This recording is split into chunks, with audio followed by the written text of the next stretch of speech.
Alright, everybody, and welcome. I think I'm gonna title these videos that I do like this, An Idiot Reacts, because I more or less just want to react to the news. I kind of want to react to what CNN is saying about Musk and Vivek Ramaswamy talking about the immigration, at least when it comes to skilled labor coming into the country. And I definitely have an opinion on this. I just kind of want to see what exactly they have to say about it. So let's go ahead and play a little bit of it at the moment. I should start by saying Elon Musk is right about the nature of the problem, that there is a problem with high tech skills in the United States. His solution is to immigrate more of these people, and that has got him on the outs with a lot of people on the right in Trump's coalition who say Trump he ran on this idea of cracking down on immigration and also building up American workers, not foreign workers. Right, and I think that this issue, like so many that I expect we're going to see in the next few years, really illustrates the gap between these two blocks in the Trump coalition. I would put tech bros. Okay, so basically talking about how they have an issue with tech workers and how they want to bring in high skilled workers in order to replace the workers we don't have here. The issue I ultimately have with this is the fact that I think we should be training people here to have these skills already. And I don't think we're doing enough incentivizing people into these kinds of things.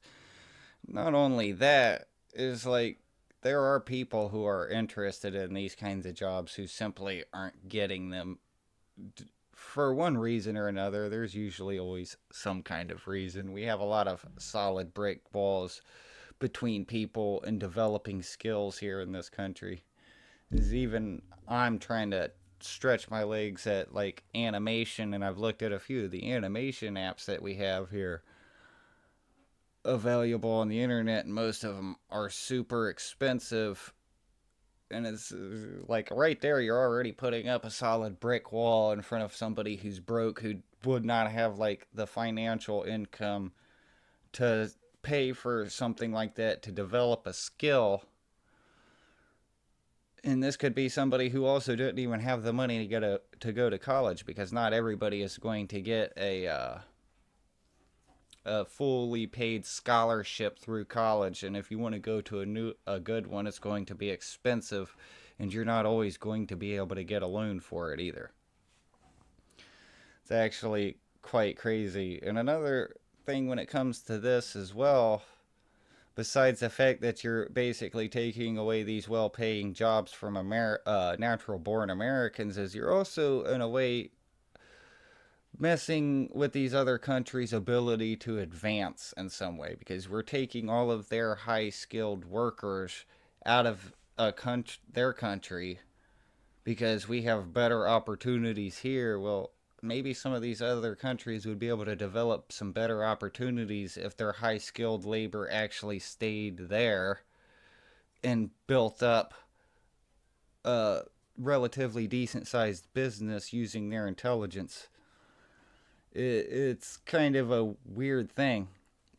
I mean, obviously, bringing people into the country it's a double-edged sword. It's both a positive and a bad thing, depending on exactly how it's being done. I work in construction, and we definitely have a lot of illegal immigrants that work in the same field I do. And the issue that I have with people who say that it's a 100% net positive is, with as long as I've been broke and have worked with a lot of immigrants, even legal ones, the vast majority of them that I work with, at least, don't have any intention on sticking around in America. They intend to make money here for like 5 to 10 years, send that money back to their country, because our USD transitions to more like euros per se. Like if you come here, work for a few years, and take a little bit of cash and send it back to Mexico, it'll transition into way more euros than it is USD, thus giving you more buying power with it in Mexico.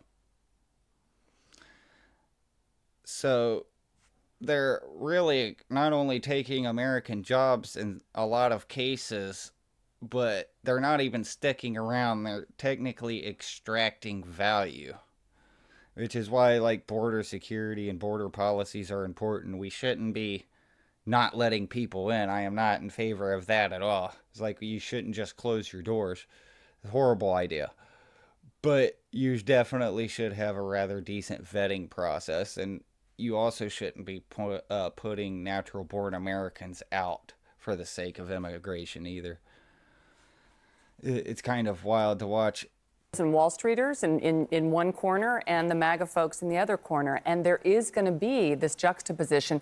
Now, I think that you can actually have it both ways. I mean, there is a way to crack down on illegal immigration, secure the border, those things a lot of people are for, and also make it easier for high-skilled immigrants to get into this country. Because the fact of the matter is, and I think folks on both sides would say, there are a lot of labor shortages that are actually the biggest problem to growth, productivity, and really the future of the country. And that is going to require more immigration. It's always been America's benefit, value add, particularly compared to Europe or a lot of other places in the country. It's why we have had historically higher growth. Yeah, I mean, I'm curious, Congressman. I mean, why, I can never figure out, why is it that when on the right, some of these anti-immigrant folks talk about this, they're not also talking about what it actually is going to take to bring American workers to these jobs, right, whether it's raising their skill levels, et cetera, because I guess they don't want the government to be involved in that, but don't you think it has to be at this? So this kind of drives me nuts because just do a better job with education and people would get up to these skill levels. Another issue that we have when it comes to this kind of thing is we don't really actually do a good job at incentivizing people to really do much of anything these days. If you really think about it, even me, like I've definitely come up in the world because I used to live in a house that literally had no running water right as I got out on my own, and literally had to live there for a few years. I only made like $250 a month when I got out on my own, and couldn't even get food stamps for very long. They gave me like $20 worth of food stamps for like, I don't know, 2 months, and then told me that I needed to make my way to a job training program, which was like 30 miles out, and I didn't even have a car or any way to get anywhere. Like, I had to work my way out of that situation. But you work and work and work and work, and even when you are improving, the improvements that you seem to make are just like insanely small, and it's like you're just breaking your back day after day after day for nothing. It doesn't seem to get you anywhere. And then you take a look at people like this. My issue with people like this is the fact that they like to talk a lot about how they care about the lower class and getting them up into better positions, but then like just about literally everything they do tends to do the exact opposite of that. So they, like CNN, especially being a liberal democratic platform, always likes to talk about how Democrats are working very hard for the working class to increase job wages. But then every time you turn around, they seem to be doing things that have the exact opposite effect or don't work out as intended, like when they raise minimum wage and then you see a bunch of minimum wage job workers lose their job. And then not only do a lot of those minimum wage workers lose their jobs, but then everything related to that particular business, like fast food, the prices rise, making it even harder for the lower class to even afford these basic things. But then they'll turn around and talk about how they like immigrants to come in because they'll work for cheaper prices than what Americans will, and that Americans aren't willing to do these types of jobs. Like, this is the exact reason why I don't like Destiny, because he'll talk about how he wants to increase the wage of workers, but then talk about how he likes having immigrants come into the country because Americans won't do a job like landscaping, and they'll also do that job for a cheaper price. It's like, wait a minute, hang on, back up. First off, the company I work for at the moment has landscapers. Every one of them are American. Okay, I recently just hit the point to where I can afford landscapers to come to my place every once in a while and trim trees and whatnot. They're all American.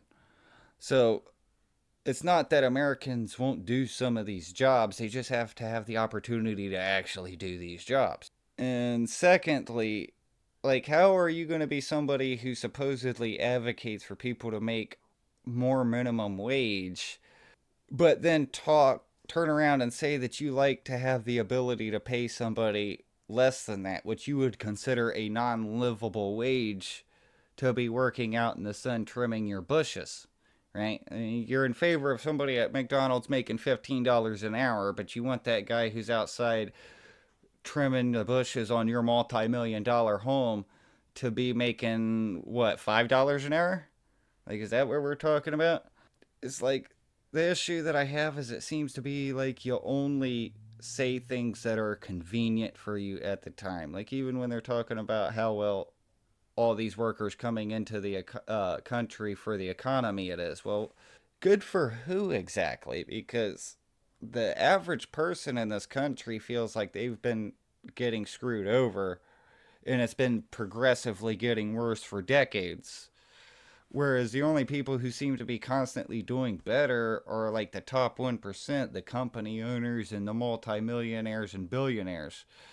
If that's the only people doing better, then America is not doing better. Your statistics mean nothing.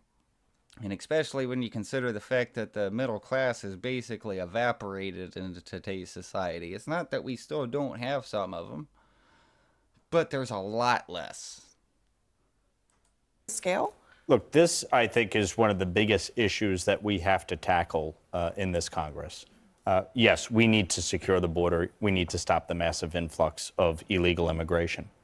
But the fact is, we have a population decline in this country, and we have a workforce shortage.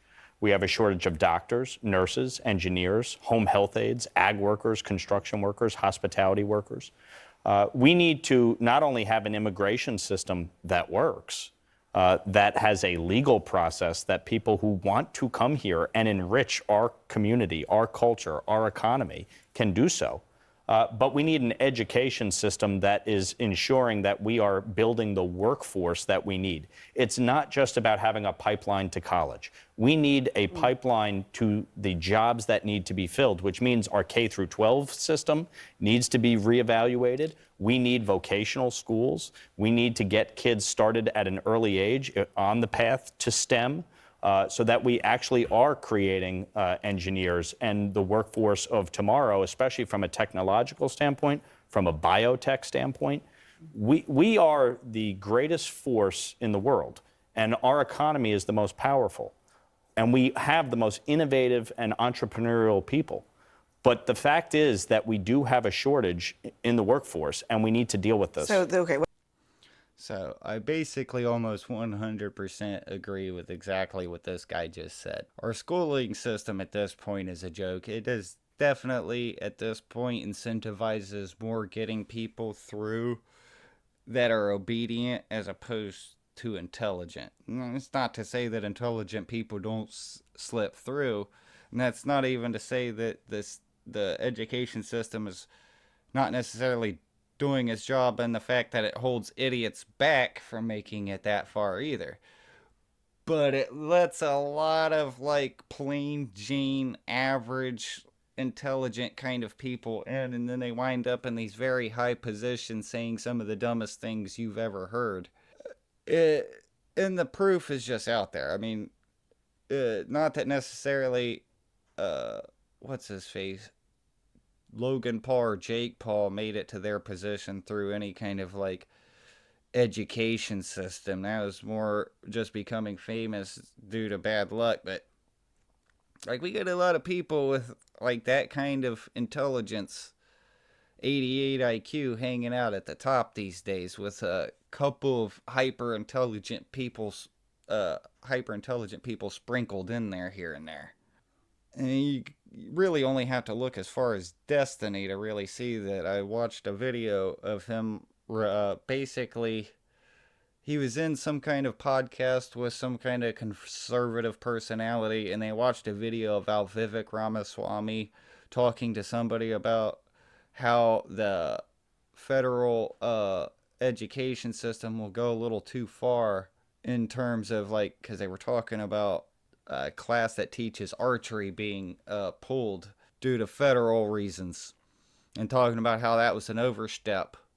And then when Destiny looks into it, he talks about how it was already overdone, and I can't possibly understand how or why he's talking. It's like, well, you totally missed the point to begin with. Like, you're not even addressing his actual point, and there were things you could have said which would have been a decent counter.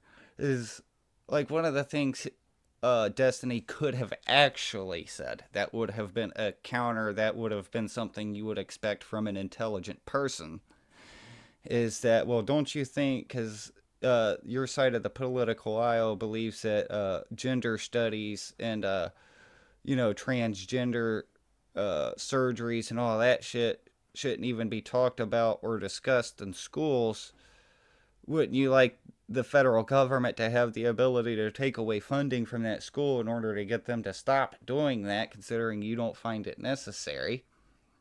But then Vivek could easily turn around and have come back at you with, no, I still think they should leave it in the state's hands. Very easily could have just come back at you with that and said that in a place like California, if the people who live there where the density of LGBT community is a lot higher, if they find that more relevant to be taught in schools for that reason, then that should be up to the state's decision as opposed to the federal government. It's like Destiny did have a good argument he could have used in that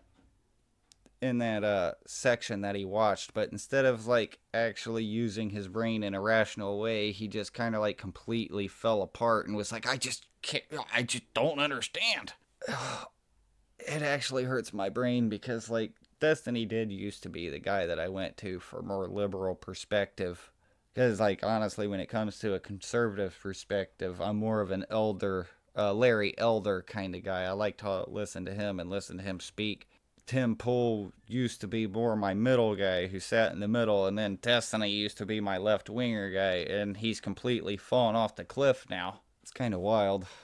What you just said is the thing that got Vivek Ramaswamy in some trouble, okay? So here's his post.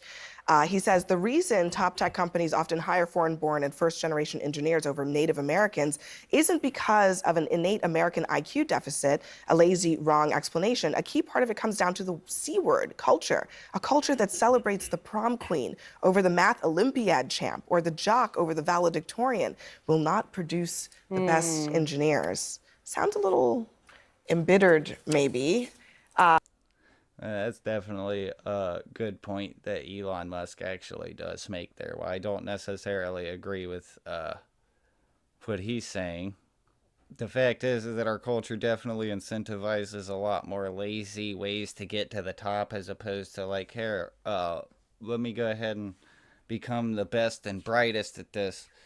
You really only have to look as far as like OnlyFans models to see that kind of stuff too, because there's a lot of OnlyFans models who were in school or college to go become doctors or lawyers or something like that, and then immediately see that, hey, selling my dignity makes me a lot more money in the short term. I'd much rather do that and have all this cash than actually go and do something respectable.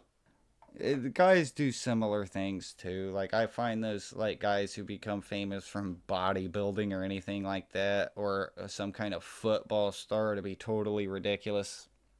Not that I'm not happy for these people to make it to these kind of places, but there comes a level of ego with these kinds of people where it's all like, dude, you became famous because you throw a ball. How about you step back and remove your head from your own ass for like 10 minutes, please? Thank you. Is it American culture that's the problem? Somebody got stuffed in a locker. I'm not going to say who. Look, I think there's a way to solve this and talk about this that doesn't denigrate all of American culture. I mean, I'm now understanding more and more how he got 100 votes in Iowa or whatever it was he got during the Iowa caucus. The reality is, and Elon, by the way, clarified or further explained his position later and was talking about saying, I want to bring in the top 0.1% of engineering talent from around the world. It's like bringing in a Jokic or a Wembyana to help your whole team if you want to make a comparison to the NBA. So I think we can bring in the absolute top talent from around the world, and at the same time, not insult the rest of the United States of America and our culture and the way we do things here, and also lift up the American students who have the talent and who have the interest and put them in the right educational opportunities. I think what he did today was to overtalk it. A lot of MAGA people are not happy. A lot of Republicans are not happy, and this is why Donald Trump's in the Oval Office, and he's saying a something volunteer. that a lot of people apparently believe, that it's about like the jocks being. Well, it's definitely a tricky subject to talk about because, like, I also do agree that we should definitely be open to bringing in our best and brightest from other places, as long as we're not putting the American citizens out. But we need to do a better job at actually making American citizens the best and brightest by incentivizing intelligence more than, well, once again, going out and throwing a ball or spreading your legs on camera for some money. Back during the World War II era, like, we won that war because of our manufacturing. Like, the German tanks that they had were a lot more sophisticated and way better built than the tanks we were pumping out. What we did was we turned around and looked at Honda at the time and told them to start pumping out miniature tanks. I'm pretty sure these ultimately wound up being referred to as, like, Bunsen burners, because if you were shot while riding in one, you were effectively going to burn alive. But the reason why that helped us win was because for every one tank they had, we had like 10. We won the war through manufacturing. Manufacturing is also a good source of a lot of jobs, even with even if you take into account having it as an assembly line, which automatically drops the workforce by a lot while increasing productivity by a lot using an assembly line formation. But also having our own manufacturing here does make us stronger as a nation. Like, if we ever go to war with anybody else, hang on. Really, the only thing they have to do is cut off our supply lines and we're basically done. And even while manufacturing by yourself, you're going to have trade with other countries in order to get the supplies to build certain things.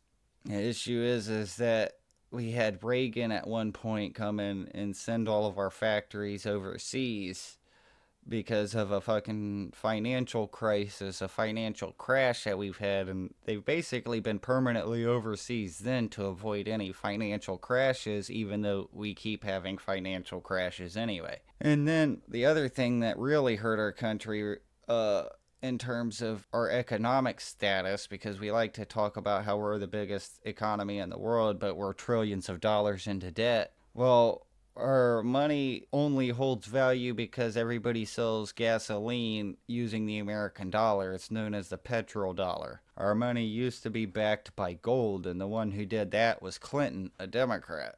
So our country is like already seriously handicapped thanks to both parties. And then you take into account that our education system absolutely blows, and that we have a absolutely crapload of people in this country who can't even read. We would have more high-skilled workers if we actually fixed some of these problems, incentivizing people to do these things as opposed to taking the easy way out, as well as making an actual schooling system that actually made people intelligent and not simply obedient. Celebrated, the football stars being celebrated and not the nerds. It also challenges, actually raises the idea that many immigrant families have when they come to the United States, that if they just get the right grades and they follow this meritocracy path, everything's going to work out and they'll be great. And the reality is that innovation, creativity, emotional intelligence are a huge part of success and innovation in the United States. American innovation is what sets us apart from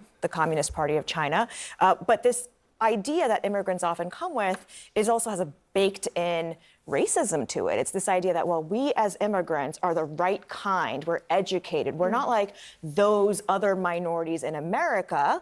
And that distinction is made very clear within minority communities. So, for example, most people would not know that the richest and most educated immigrant population is Nigerian Americans.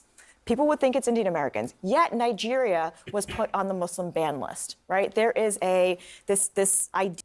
The one thing that I don't like when people have these discussions is that it ultimately always winds up circling back around to racism. And yes, there's always going to be an element of people, at least a minority of people, that actually is something that affects their decision-making skills. But it's not honestly everybody, or as many as some people like to think.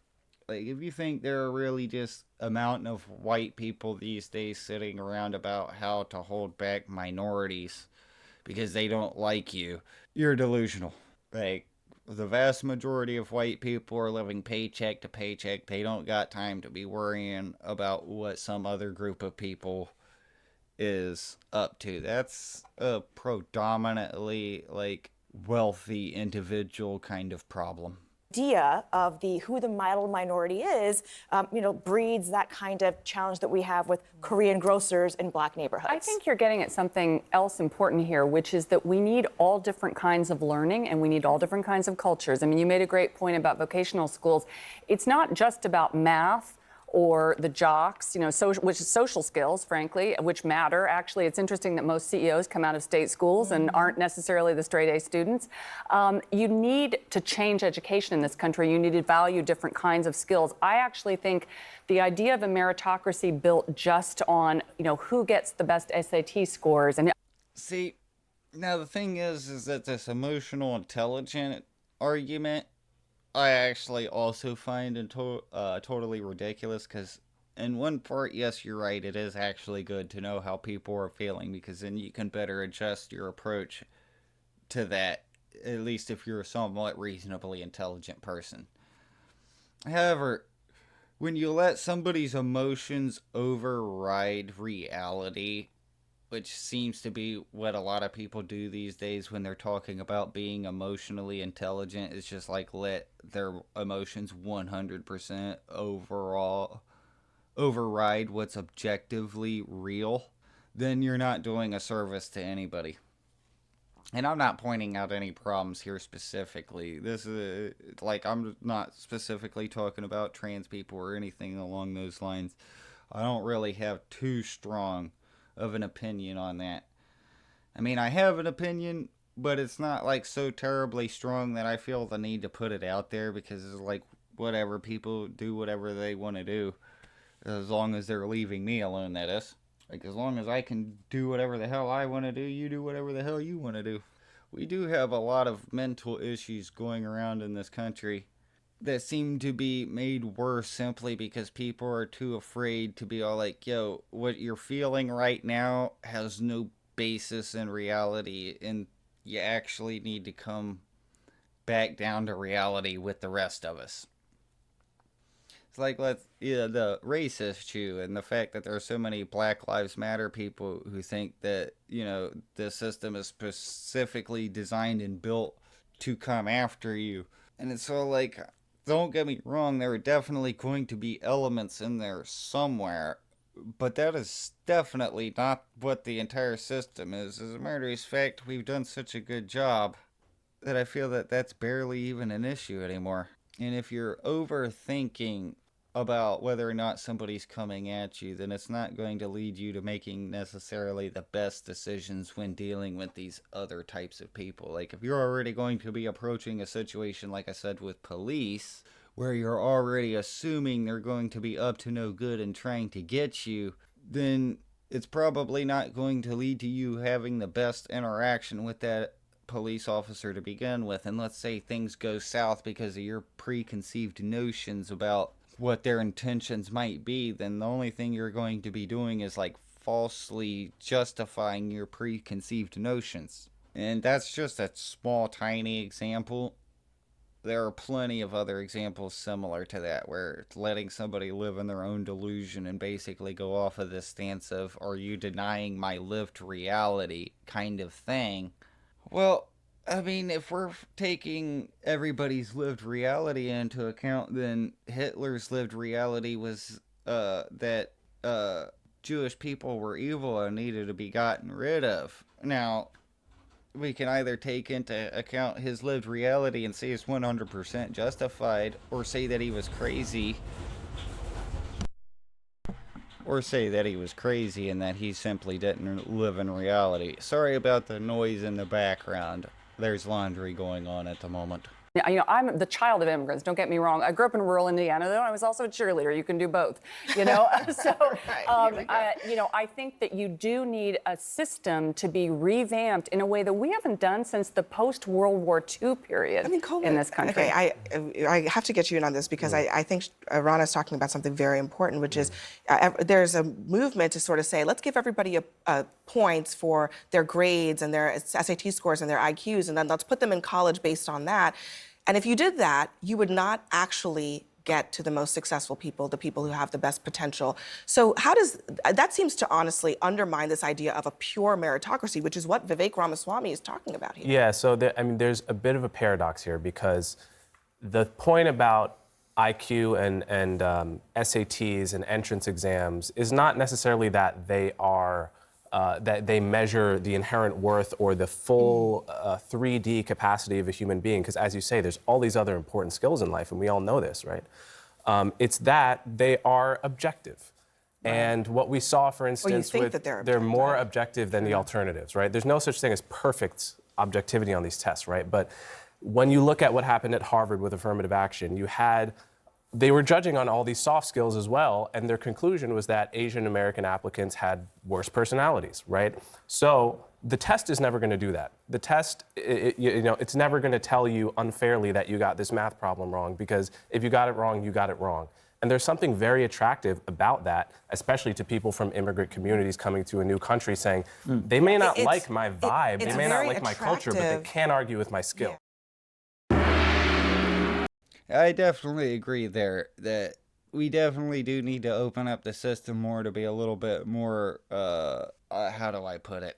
Willing to give people that you wouldn't otherwise think had the skill an opportunity to exhibit skill in any given field, if that makes any sense. There's a lot of people who ultimately wind up, in my opinion at least, not even having the ability to stretch their legs in some different ways. I brought up the fact that I was looking into animation apps to potentially use to do more animation, because I have animated my own intro for my gameplays.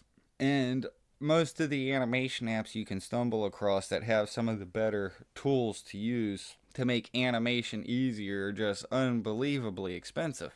Like, it literally seems like the only animation app that is available for a regular person to use is one where you literally have to, like, redraw every single frame for hundreds, if not thousands of frames. And, like, if you're working a regular job, like, you really don't even have the time to even attempt to stretch your legs in something like that.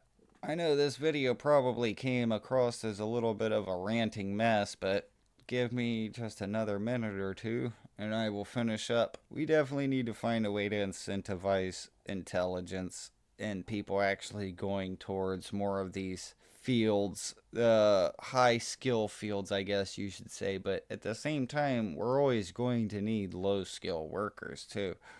I think one of the other thing that winds up messing up our country is the fact that there doesn't seem to be many people who are comfortable with being average. As a matter of fact, being average is you're almost shamed for it in a weird way. And I don't really get it. Some of the most important people, if not the most important people we have on this planet, are the average people. And the average people tend to also be the ones who live the happier lives, not the richest, not the poorest. Like, best case scenario for your happiness and sanity, you're born average. And I'm not even talking about necessarily what your proclivities are in terms of sexually or your identity or anything like that. I'm more or less talking about intelligence and skill level. I think if people really wanted to help these other people from these other countries, we would actually do more incentivizing for them to build themselves up as opposed to like, here, come here, we'll take care of you. The issue is that if you try to help everybody, you ultimately wind up helping nobody. You're never going to build a perfect world where everything works fantastically. It's just not going to happen. Even in today's society, really, the only thing we seem to be doing is swapping from one set of issues to another set of issues as we try to maneuver this system that we happen to be living in. If anything, we've been making the system worse because we've been trying to fix something that wasn't necessarily broken. Now, I'm not talking about from the beginning of America, obviously, because we did have some issues there, but I'm more or less talking about like we seem to hit this sweet spot somewhere between the 90s and like 2010, 2012, right around that era. Between that time frame, we seem to have hit like this perfect even spot, not only culturally but in the ability for people to have upward mobility, even though from the very beginning I will also agree that that has too been slowly been getting dwindled, people's ability to move upwards. It's really easy to move downwards in society, but moving upwards a few classes seems to be absolutely impossible, especially once you're down here at the bottom. So many roadblocks between you and potentially moving up. You have educational hurdles. You got hurdles with being able to even get into a good enough job to get yourself moving forward with any kind of momentum. It seems like a lot of people, especially these days, tend to get into jobs not because they're necessarily qualified or skilled for the job, but because they knew somebody who knew somebody who knew somebody. And this is even true when it comes to our top echelons of people, our richest individuals in the world. You even look at Joe Rogan. While I love him, he's a pretty dope dude. He unintentionally roadblocks other people from success without realizing it. For example, he was famous for doing Fear Factor, and then he started up a successful podcast, and then at some point Dana White went to start UFC. Now, if he wouldn't have seen a video of an already famous Joe Rogan talking about fighting and realizing that he had some knowledge about it, he probably otherwise would have went out there and just found a really intelligent person who knew a lot about fighting and who was passionate and had them hosting the UFC.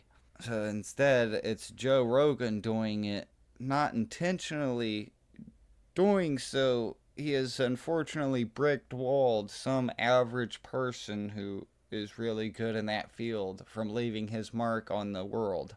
We seem to do that a lot. We do it a lot with CEOs buying up patents and whatnot. Like you take a good look at somebody like Bill Gates, founder of Microsoft, and I'm sure he definitely had a hand with the first, a big hand with the first couple of things they put out. But at this point, you know damn well that dude is just buying up patents, having it built, and then slapping the Microsoft name, which is at this point, yeah, Microsoft is effectively unanimous with Bill Gates at this point, so he's basically slapping his name on other inventions people made. It's like, you already left your mark. It's time to step aside and let another young, intelligent up-and-comer leave their mark too. Same reason why we can't buy houses, because the entire older generation owns them, and instead of selling them to younger people at reasonable prices, they're either renting them out to younger people instead, or jacking up the price to a ludicrous degree to where it's unaffordable for a younger person to buy a house. It seems like no matter which direction you look in our society too, we have a lot of issues like this too. We hold a lot of people back in our society and then kind of look around at each other and like wonder, what's going on with people? I don't understand. Well, people ain't making it. And it's like, well, you put up 800 different brick walls in front of people, all more difficult to get past than the next. Than the last brick wall, I mean. It's just unreal. Our solution should not be bringing in high-skilled labor. While I'm not against the idea, our solution should be building that high-skilled labor here. If the second you start giving Like, when you give somebody opportunities, whether you like it or not, you're actually taking that opportunity away from somebody else, whether or not you realize it or not. And the government should have more of an interest in actually serving the people that it takes taxes from every year, public or natural born American citizens, and making sure that they're doing well before they start opening the door to other people. At least that is my personal opinion on it.